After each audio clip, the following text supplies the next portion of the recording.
Stocks है Nasdaq stock पे trade कर चुके हो तो आपको एक अच्छा आइडिया मिलेगा आज के सेशन में कि क्या उनके बिजनेसेस है और उनको कैसे ट्रेड किया जाता है।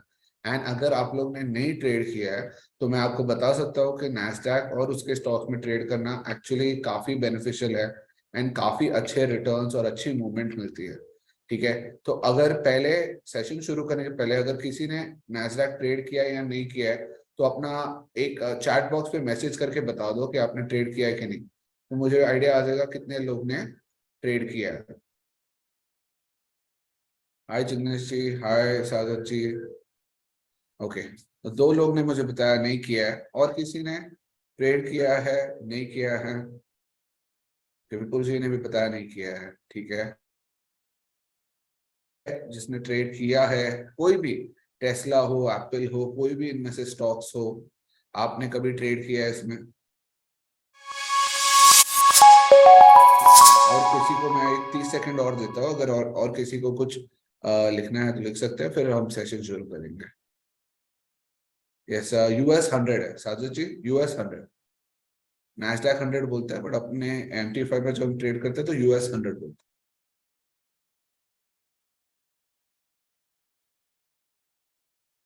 ठीक है, अगर आप लोग को कंफ्यूजन हो रहा है मैं आपको दिखा भी देता हूँ कि US 100 कौन सा, ये वाला है US 100।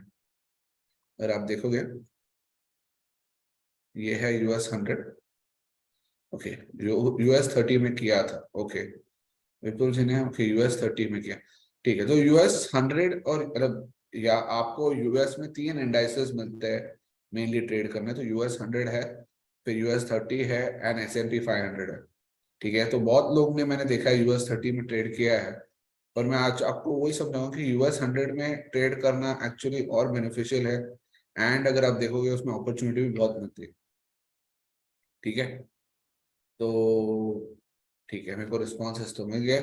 तो आज आई होप आज के सेशन के बाद बहुत लोग US 100 में ट्रेड करें, क्योंकि आप लोग समझोगे कि एक्चुअली आप मिस आउट कर रहे हो कि इतनी अपॉर्चुनिटी है US 100 के स्टॉक्स में एंड US 100 के इंडेक्स में। तो आप काफी अच्छा रिटर्न जनरेट कर सकते हो, एक बार आप समझ जाओ कि क्या कैसे ये इंडेक्स बनता है और क्या क्या स्टॉक्स है, आप इजिली समझ सकते हो। उसके पहले हम एक बार क्विकली राउंड अप लेते हैं मार्केट्स की, एंड मार्केट के बारे में बातें करते हैं 10 मिनट, और उसके बाद हम चलेंगे टॉपिक के यहाँ पे।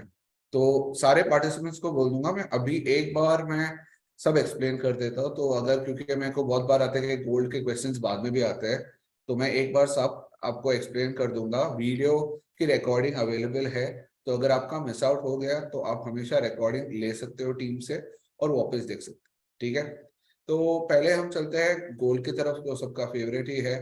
तो गोल्ड अगर आप देखोगे अभी एक बहुत ही छोटे रेंज में आ चुका है। अगर आप ये देखोगे 1810 की लाइन, एंड मैंने ये 2-3 हफ्ते से मैं आपको बता रहा हूँ कि 1810 बहुत ही अच्छा लेवल है।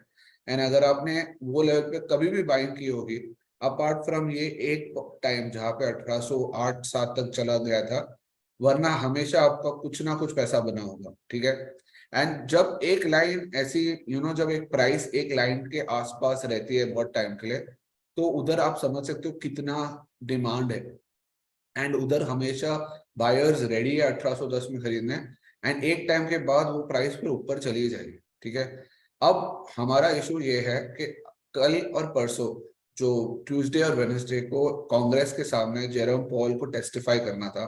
आई डोंट नो आप लोग ने इवेंट देखा कि नहीं, दुबई टाइम के हिसाब से 7 से 9 बजे था।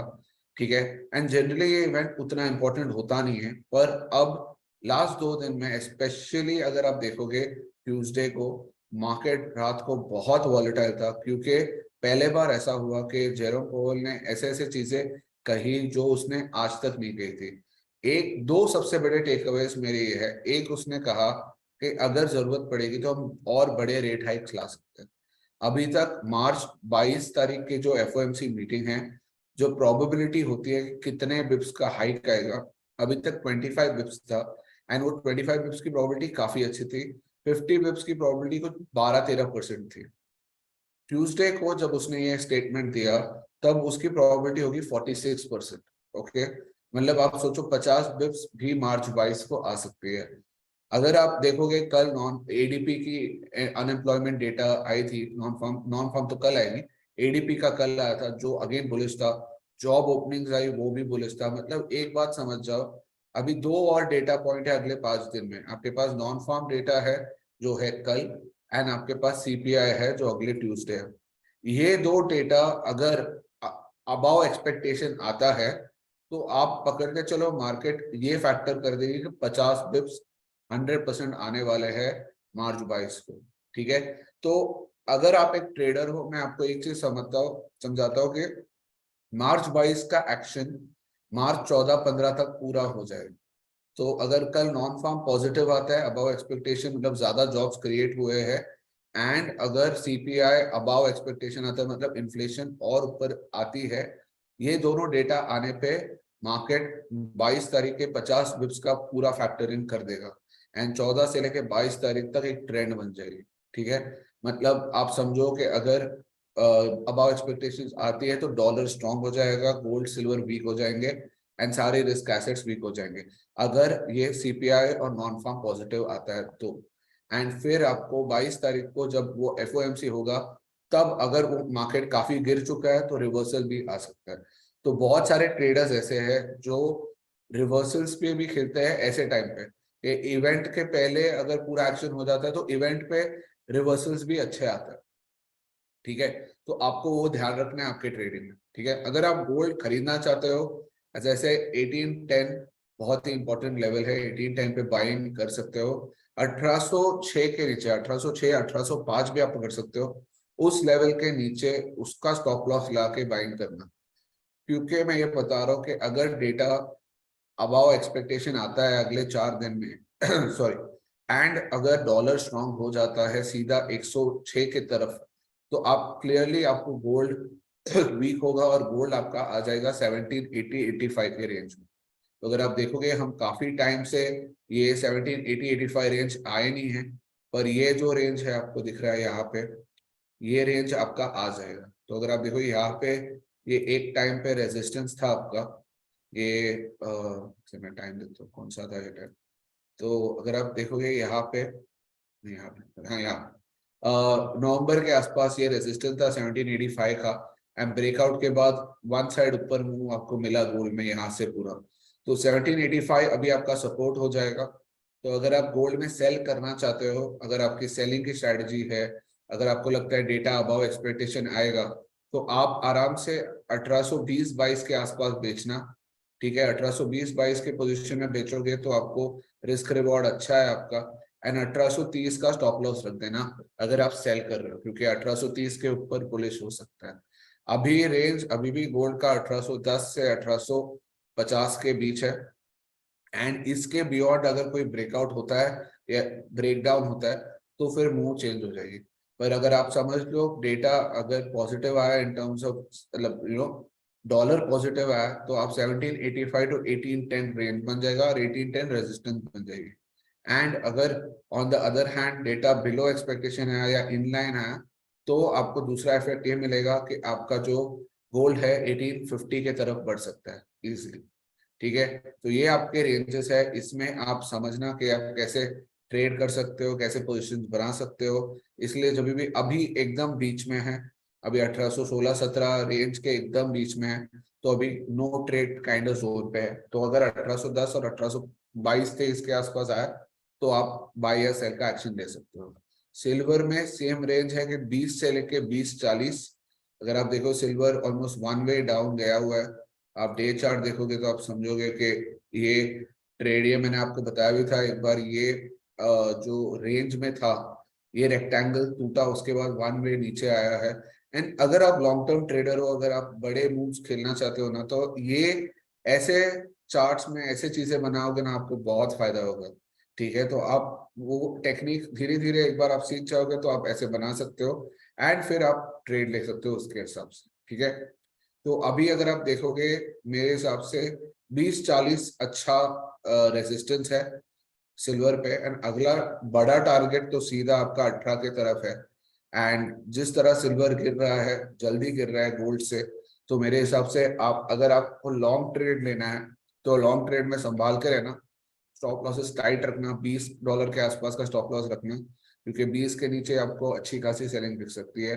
अपसाइड में 20-40 या 20-40 क्रॉस हुआ तब जाके एक बड़ा मूव 21 की तरफ आ सकता है। ठीक है, तो ये सिल्वर के लेवल्स है। एंड डॉलर के लेवल्स डिस्कस करते हैं। तो अगर आप देखोगे डॉलर भी ब्रेकआउट पे ब्रेकआउट दे रहा है एंड फिर कंसोलिडेट हो रहा है। अगर आप देखोगे यहाँ पे भी डॉलर ने ब्रेकआउट दिया एंड फिर कंसोलिडेट हुआ, फिर ब्रेकआउट दिया, अब कंसोलिडेट हो रहा है। तो ऑन द होल अपसाइड ही है डॉलर का, अभी बुलिश ट्रेंड में चल रहा है। अगर आप देखोगे तो on a day chart breakout पे ब्रेकआउट दे रहा है। एंड अब आपको सिर्फ एक एज अ टेक्निकल एनालिस्ट आपको एक एडवांटेज ये है कि आरएसआई ने डाइवर्जेंस दिया है। अगर आप देखोगे प्राइस ने हायर हाई मारा है यहाँ पे एंड आरएसआई ने यहाँ पे लोअर हाई बनाया। एंड ये आपको एक लास्ट चांस हो सकता है कि अगर ये नीचे के एंड पे प्ले आउट हो तो आपको डॉलर वीक मिल सकता है। ठीक है, पर ये अगर अपसाइड पे, अगर ये इधर से अपसाइड पे टूट जाए तो आपको और डॉलर पे अपसाइड और गोल्ड और सिल्वर पे डाउनसाइड मिल सकता है। ठीक है, सब कुछ डेटा के ऊपर है, सब कुछ इवेंट के ऊपर है। एंड अभी 2-4 दिन, अगले 2-4 दिन जो ट्रेड कर रहा है वॉलेटिलिटी मैक्सिमम होने वाली है। तो अगर आपको वॉलेटिलिटी जमता है, अगर आप वो ट्रेड कर सकते हो, ग्रेट। आराम, ज्यादा लेवरेज के साथ मत करना, जितना लेवरेज के साथ कंफर्टेबल उसमें ट्रेड करना। एंड अगर आपको वॉलेटिलिटी नहीं पसंद है और आप ऐसे मार्केट्स में ट्रेड नहीं करना चाहते हो तो आप बाहर रह के भी देख सकते हो। मेरे हिसाब से जरूरी नहीं है हर टाइप के मार्केट में हर टाइम में ट्रेड करना चाहिए, तो आप उसके हिसाब से देख सकते हो। करेंसी में किसी को अगर कोई डाउट है या कोई कुछ क्वेरी है तो बताओ, क्यों मैं उसके हिसाब से मैं बताऊंगा, बिकॉज सारे करेंसी सब ट्रेड नहीं करते। तो अगर आप कोई करेंसी में ट्रेड करते हो अटके हुए या कोई करेंसी का हमें पता करना है तो मुझे पूछ लो, मैं 1 मिनट देता हूँ कोई भी क्वेश्चंस करेंसीज पे, फिर हम वेबिनार का टॉपिक शुरू करते हैं।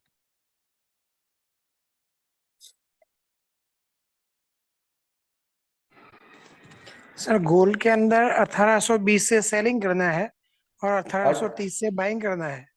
1822-23 के आसपास सेलिंग कर सकते हो। ठीक है, और 1830 का स्टॉप लॉस लगा के आप ट्रेड ले सकते हो, क्योंकि 1830 के बाद आपका अप मूव शुरू हो जाएगा। और 30 के बाद बाइंग करना है।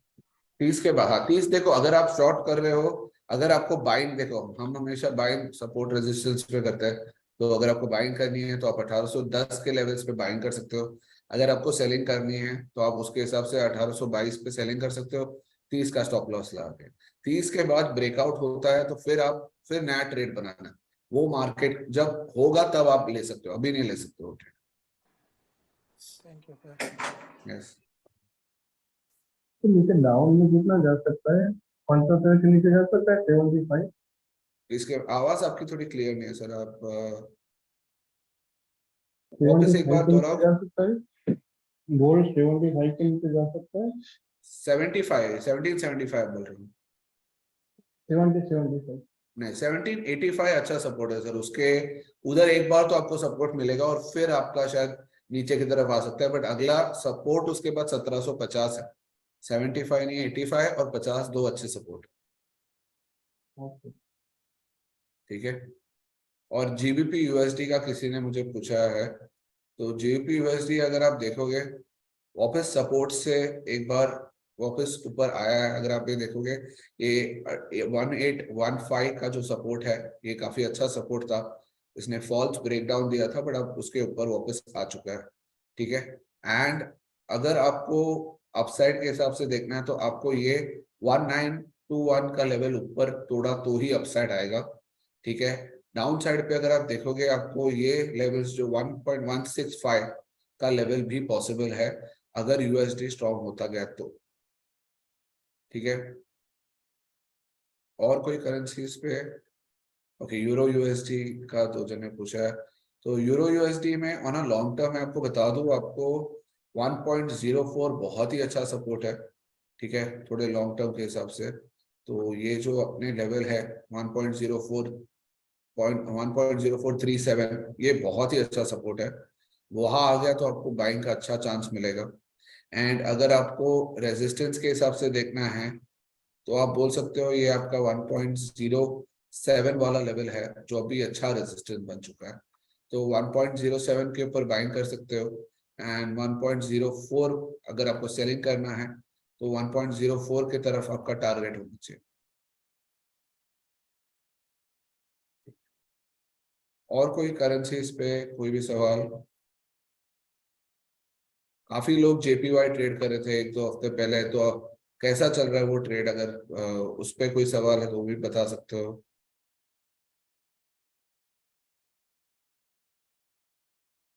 ठीक है, CHF JPY का आया है। ओके, CHF JPY 145 पे काफी टाइम से अटक गया है, एंड अगर आप देखोगे कि काफी रेंज बाउंड हो चुका है।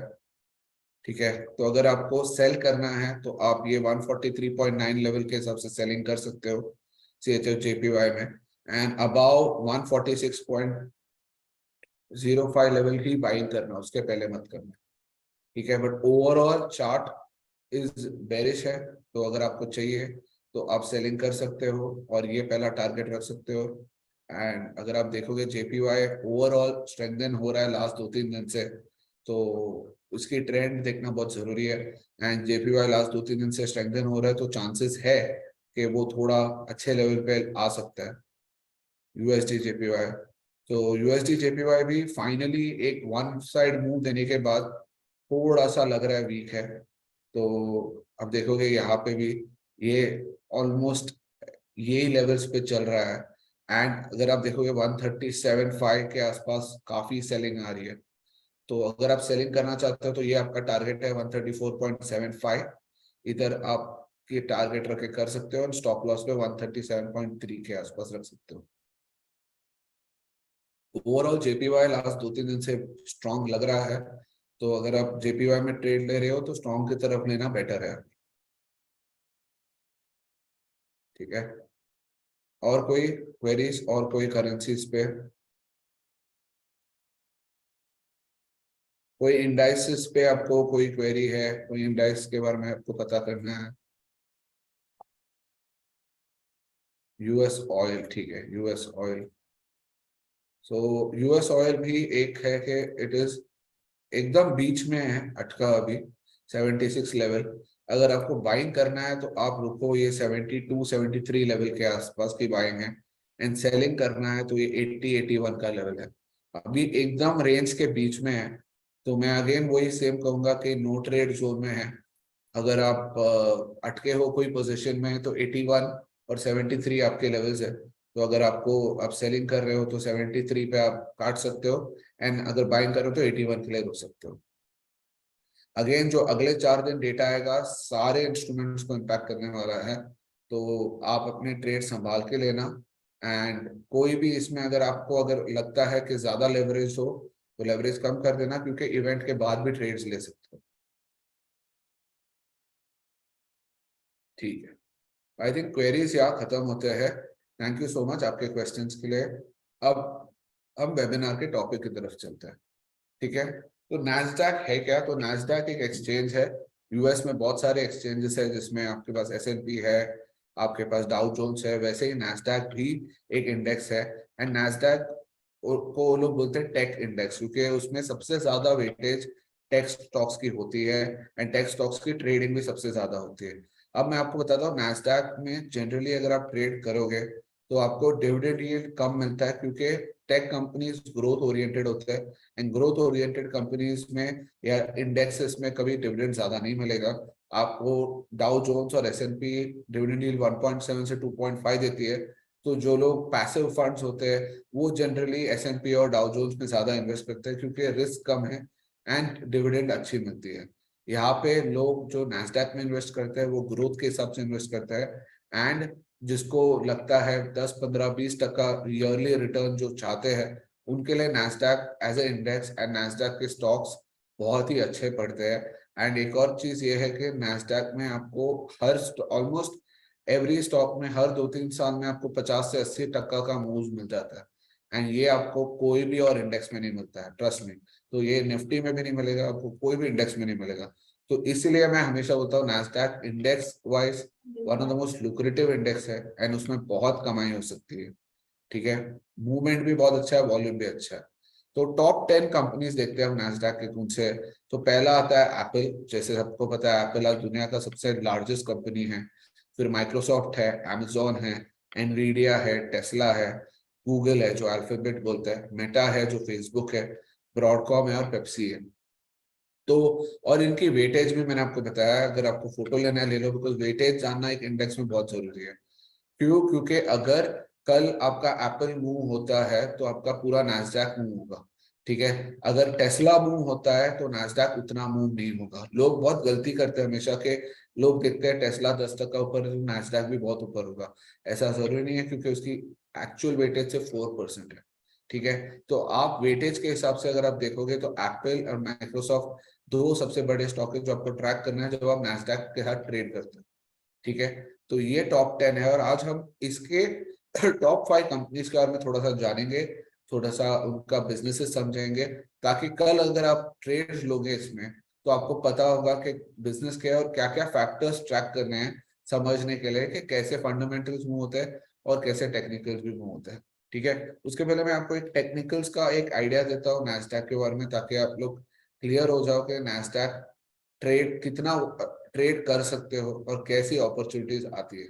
अगर आप देखोगे लास्ट ईयर, लास्ट 3 साल में आप मूवमेंट देखोगे तो आप समझ जाओगे कि कितना मोमेंटम है एंड कितना ट्रेड। अगर आप ये 2020 से देखो, ये कोविड के बाद आपका नैस्डैक का इंडेक्स 6600 से ऑलमोस्ट 17000 हो गया। ऑलमोस्ट 3x 2.7 to 3x की रिटर्न आपको नैस्डैक में मिल रही थी, ठीक है, अगर आप यहाँ इन्वेस्ट करते तो।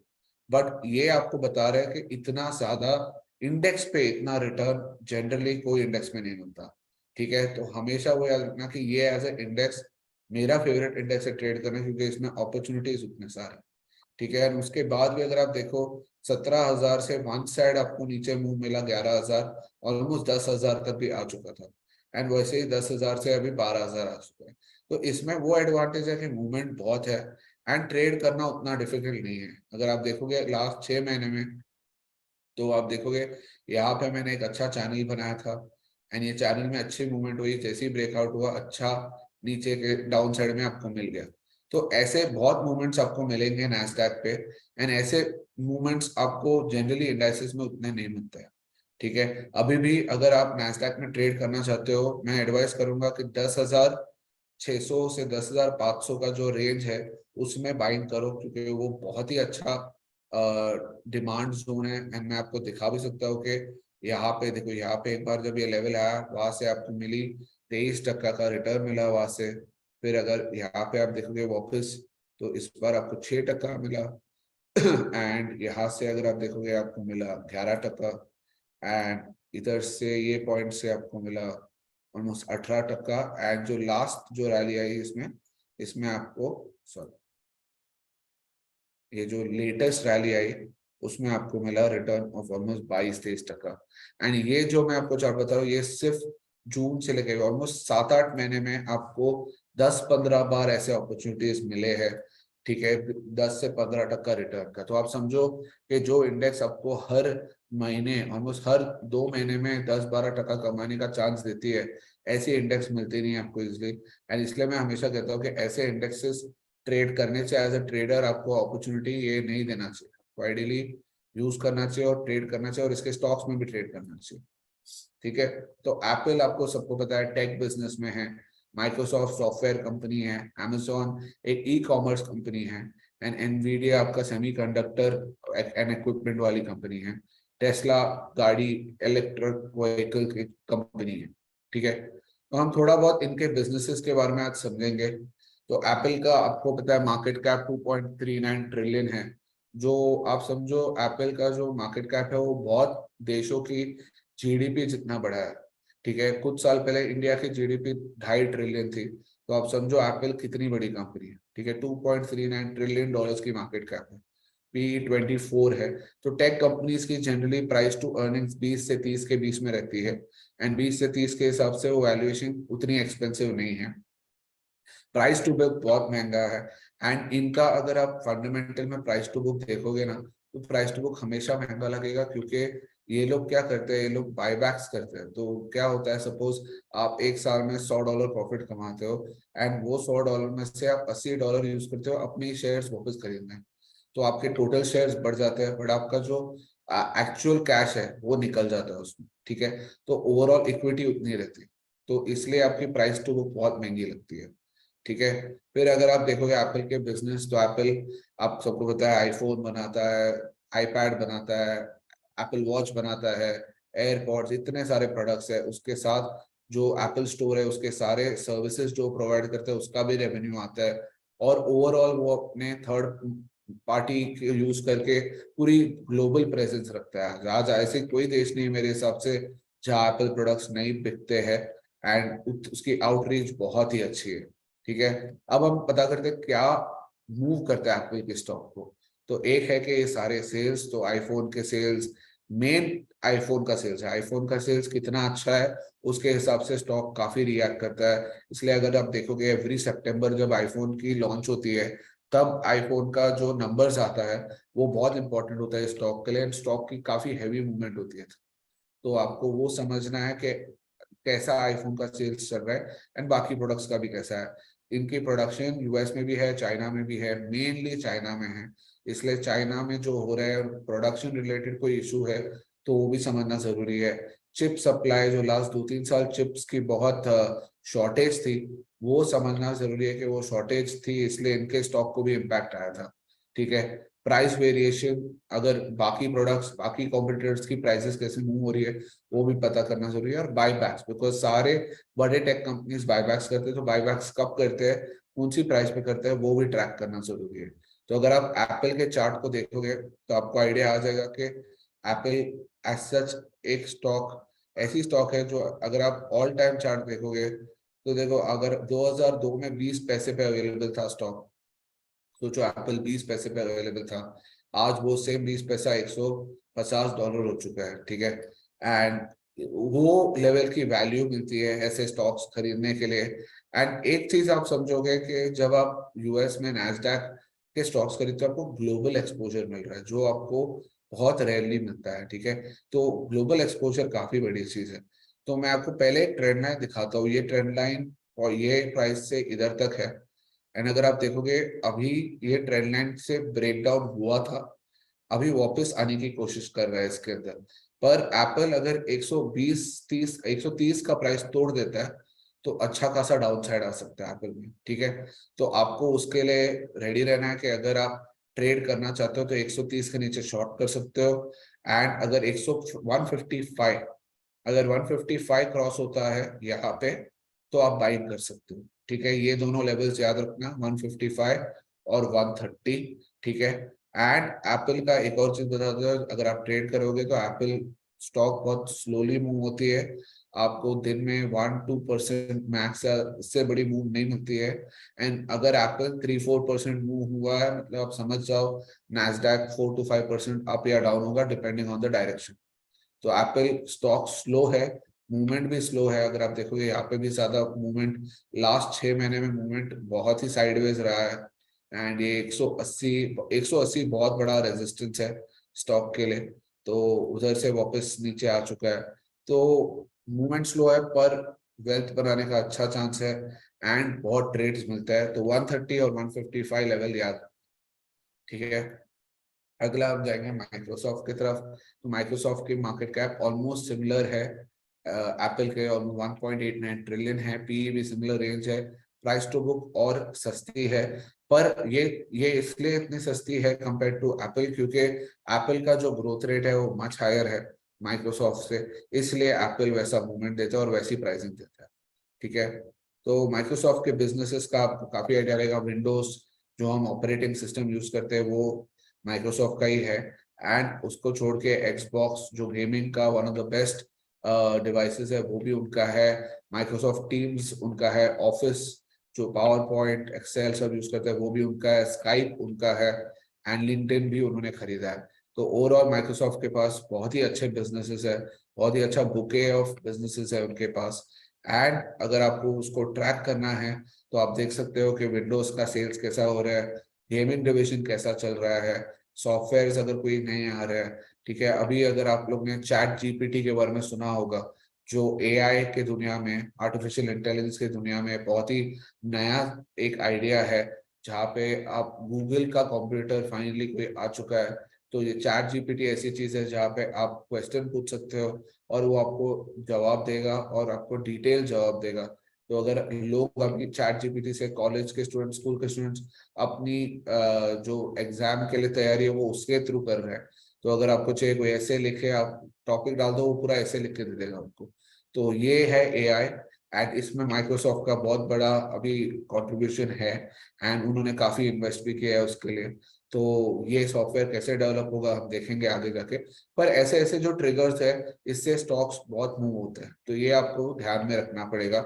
एंड अगर आप चार्ट देखोगे तो माइक्रोसॉफ्ट की चार्ट काफी साइडवेज रही है लास्ट 6 महीने में, पर अभी थोड़ा मूवमेंट आया है जब से ये चैट जीपीटी का न्यूज आया, तो एक बड़ा मूवमेंट आया है और अब 270 के आसपास है। अगर आपको ये खरीदना है तो मैं बोलूंगा 280 के बाद ब्रेकआउट होगा तो अब आप खरीद सकते हो। तो 350 का टारगेट है। एंड अगर आपको सेल करना है तो 220 के नीचे सेलिंग होगी आपकी। ठीक है।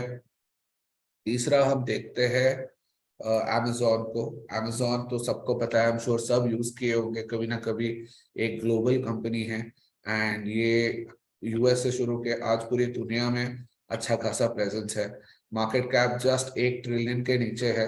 एक टाइम पे 1 ट्रिलियन हुआ करता था, अब ये 1 ट्रिलियन के नीचे आ चुका है बिकॉज प्राइस काफी गिर चुकी है। ओवरऑल यूएस इकोनॉमी की सेंटिमेंट्स खराब है, तो इसलिए ये स्टॉक इफेक्ट होती है ज्यादा। बहुत ही एक्सपेंसिव पीई है, अगर आप देखो 64.7 की पीई है। पर अगर आप इंडिया में इन्वेस्ट करते हो तो आपको पता है कि आज जो नायका और बाकी सारे रिटेलर्स हैं उनके भी वैल्यूएशन बहुत महंगी है, क्योंकि इनका बिजनेस ही ऐसा है, हाई कैश फ्लो बिजनेस है एंड हाई एपेक्स भी बिजनेस है। बट ओवरऑल इनका नीश होता है तो इनकी कंपटीशन कम होती है, इसलिए पीई ज्यादा है। ठीक है।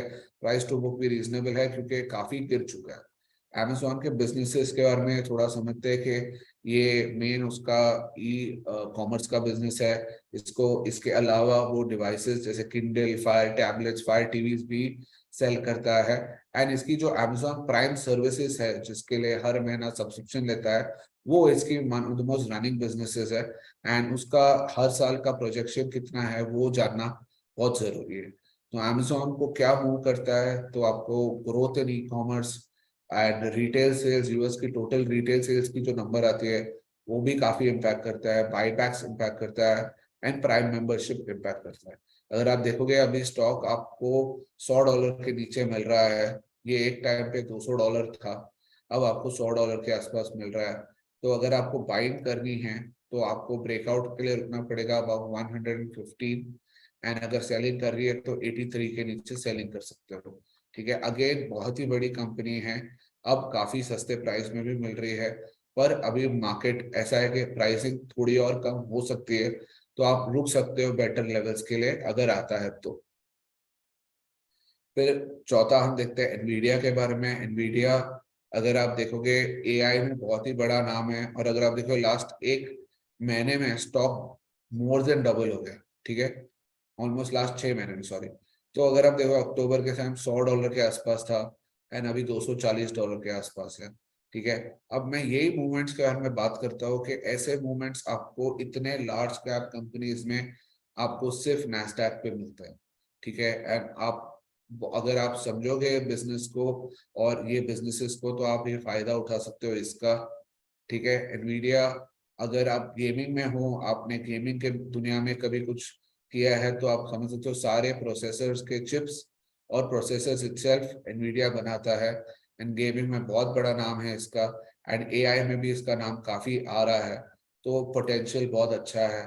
अगर आपको इसकी ट्रिगर्स देखनी है तो ग्रोथ, गेमिंग की ग्रोथ, पीसी लैपटॉप मार्केट में ग्रोथ, एआई के बारे में अगर आपको कुछ करना है तो वो है, and chip manufacturing in general के बारे में समझना है। इसकी मेन कॉम्पिटिटर एएमडी है, तो एएमडी की परफॉर्मेंस भी आपको ट्रैक करनी पड़ेगी एनवीडिया समझने के लिए। ठीक है। और आखिरी स्टॉक्स का मैं बात करेंगे, सबका फेवरेट जो यहाँ पे तो एटलीस्ट दुबई में सबका फेवरेट स्टॉक है टेस्ला। तो टेस्ला अभी काफी गिर चुका है अपने पीक प्राइस से। अभी तो शेयर स्प्लिट होके उसकी प्राइस 180 चल रही है, पर विदाउट स्प्लिट इसकी प्राइस है ऑलमोस्ट $600 के आसपास। एंड अगर आप देखोगे ये स्टॉक काफी हद तक गिर चुकी है। इधर देखोगे हाई ऑफ 411 से ऑलमोस्ट $100 तक गिरा था। ठीक है। एंड 100 से डबल हुआ है। तो आप ये समझो कि ऐसे स्टॉक्स अभी हमने ये कॉल दिया भी था जनवरी में कि टेस्ला वर्थ बाइंग है 120 के आसपास, और अगर आप देखोगे एक महीने में ऑलमोस्ट डबल हो चुका है उधर से, एंड अब वापस थोड़ा नीचे की तरफ जा रहा है। तो ऐसी अपॉर्चुनिटीज आपको ऐसे स्टॉक्स में मिलती है जो, और एक चीज समझना है आपको, ये स्टॉक्स बहुत क्विक है, अगर आप मिस आउट करोगे तो मिस आउट कर लोगे। ठीक है, अगर एक और एग्जांपल जो आपका मेटा है फेसबुक, अगर आप देखोगे ये ऑलमोस्ट 87 से सीधा 190 $200 तक गया था, डबल हो गया, मोर देन डबल। ठीक है, ये सब आपको मिलता है ये इंडेक्स में। इसलिए मैं हमेशा कहता हूँ ये इंडेक्स ट्रेड करना और ये इंडेक्स के स्टॉक्स ट्रेड करना बेस्ट क्या है, आपको लिक्विडिटी है, वॉल्यूम है, एंड आपको प्राइसेस भी जल्दी आपके फेवर में मिलता है। ठीक है, टेस्ला आपको सबको पता है इलेक्ट्रिक व्हीकल्स बनाती है, एंड इसकी खुद की चार्जिंग स्टेशंस भी है। उसके पास यूएस में एक प्लांट है, चाइना में एक प्लांट है, इंडिया में भी एंटर करने का प्लान है। एंड टेस्ला गाड़ी is one of the most coveted cars, and उसको लोग बहुत ही इज्जत देते हैं, लोग की एस्पिरेशनल गाड़ी होती है, इसलिए उसकी प्राइसिंग भी अच्छी है एंड उसकी डिमांड भी काफी अच्छी है। टेस्ला ट्रैक करने के लिए आपको ईवी स्पेस के बारे में समझना है, आपको बैटरी प्रोडक्शन के बारे में समझना है, राइवल ईवी कार मेकर्स जो है वो समझना है। जैसे टाटा ईवीज बनाती है तो वो एक राइवल हो जाती है, पर टाटा ग्लोबल मार्केट पे अभी ऑपरेट नहीं करती है, इसलिए वो डायरेक्ट राइवल नहीं है। पर जब अगर टेस्ला इंडिया में आती है तो वो राइवल हो जाएगी। एंड इलॉन मस्क जो इनका ओनर है, उसकी मूवमेंट, उसका थॉट प्रोसेस समझना भी बहुत जरूरी है, क्योंकि टेस्ला गिरने का एक रीजन ये भी था क्योंकि इलॉन मस्क पैसे निकाल रहा था ट्विटर के लिए। तो ये सारे फैक्टर्स ट्रैक करना बहुत जरूरी है। ठीक है, तो टेस्ला भी अगर आपको ट्रेड करना है तो आप देख सकते हो कि 220 के ऊपर अगर आता है तो बाइंग आ सकती है इसमें। एंड अगर आपको सेलिंग के हिसाब से देखना है तो अभी भी एक अच्छा सेल है 165 का टारगेट रख के।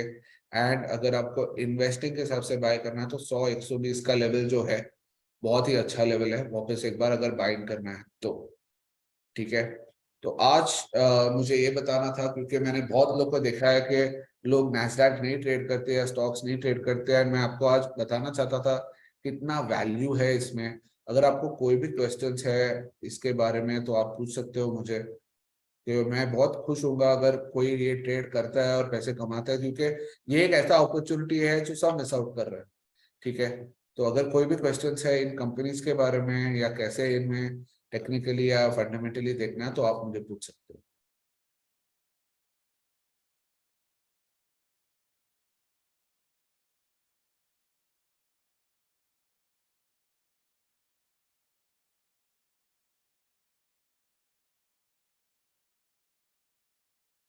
कोई भी क्वेश्चन चैट बॉक्स में भी आप पूछ सकते हो या अनम्यूट करके भी पूछ सकते हो।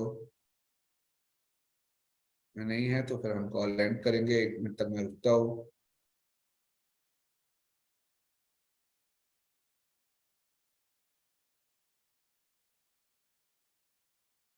ठीक है, तो thank you everyone, thank you आज के वेबिनार के लिए आने के लिए।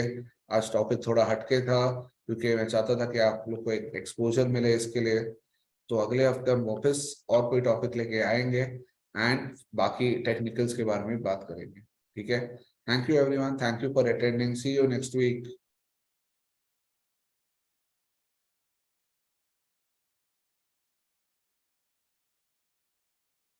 Thank you Dikshita ji, thank you so much.